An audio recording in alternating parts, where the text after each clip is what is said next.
Pure mango juice, சுத்தமான மாம்பழ ஜூஸ்னு கீழே போட்டுட்டு நம்ம பிரபலமான மேங்கோ ஜூஸ் கம்பெனிக்காரங்க எப்படி தயாரிக்கிறாங்க? முழுக்க முழுக்க கெமிக்கல்களை கொட்டுறாங்க.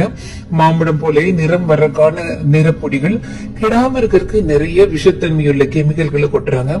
மாம்பழம் போலவே நிறம் வருவதற்கு, தோற்றம் வருவதற்கான கெமிக்கல்களை வண்டி வண்டியா கொட்டுறாங்க. ஆனா 1% கூட, ஒரு படம் கூட நிஜமான மாம்பழம் இதுல சேர்க்கப்படல. அச்சாசலாம் நம்ம இது குடிச்சு பார்த்தா மாம்பழம் மாதிரியே அவ்வளவு ஒரு மனம், சுவை, ருசி. பழ ஜூஸ் விற்கிறதுல பழங்களே இருக்கிறது இல்ல. சர்க்கரையெல்லாம் கலந்து கவர்ச்சிகரமான பாக்கெட்டுகளில் பாட்டில்கள்லாம் அடைச்சு நல்ல டிவிக்கள் எல்லாம் பிரபலமாக விளம்பரம் செய்து நம்ம குழந்தைங்க எல்லாம் ஆசைப்பட்டு, அம்மா எனக்கு மேங்கோ ஜூஸ் வாங்கி கொடுங்க, ஆரஞ்சு ஜூஸ் வாங்கி கொடுங்க, பொமக்ரேனேட் ஜூஸ் வாங்கி கொடுங்க, நம்ம வாங்கி ஃப்ரிட்ஜ்ல வச்சு சில்லுன்னு ஃப்ரிட்ஜ்ல இருந்து எடுத்து குடிச்சா அப்பாடா என்ன ருசிங்கிறோம். ஆனா ஒரு மாம்பழம் கூட இதுல சேர்க்கப்படல. அவ்வளவும் ரசாயனங்கள், கெமிக்கல்கள், கேன்சர் வர வைக்கக்கூடிய அத்தனை கெமிக்கல்கள்.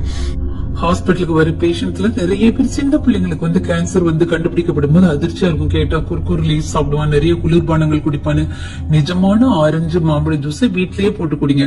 இந்த பொண்ணு பேக் பண்ணிட்டு இருக்காங்களே, அதுல ஃப்ரூட் பியூர்னு போட்டிருக்கு, சுத்தமான பழ ஜூஸ். எவ்வளவு மனசாட்சி இல்லாத விளம்பரங்கள். கவர்ச்சி விளம்பரத்தை புறக்கணிப்போம், நிஜ பழங்களை சாப்பிடுவோம்.